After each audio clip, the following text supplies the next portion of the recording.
ngayon dito sa amin at nakikita mo po si Jomar, Panginoon. Lord, ng kanyang puso, ang kanyang isipan, Panginoon, ang lahat ng kanyang mga iniisip at nararamdaman, O God, ay nakikita mo, Panginoon. Lord, salamat sa pag-ibig mo sa kanya, Panginoon. Salamat, minahal mo siya sa kabila ng lahat.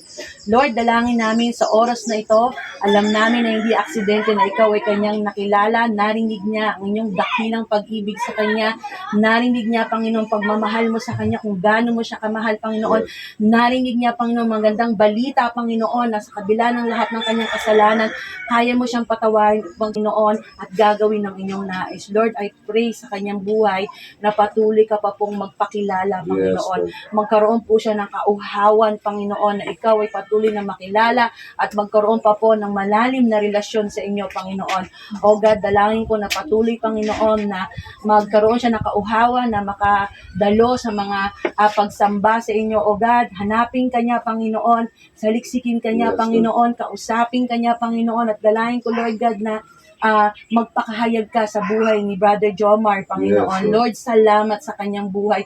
Alam namin na hindi dito natatapos, Panginoon, ang plano mo sa kanya.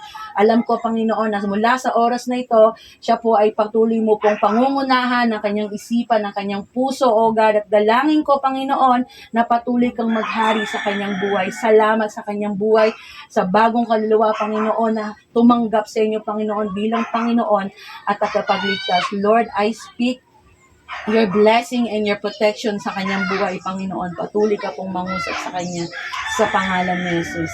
Amen. Congrats.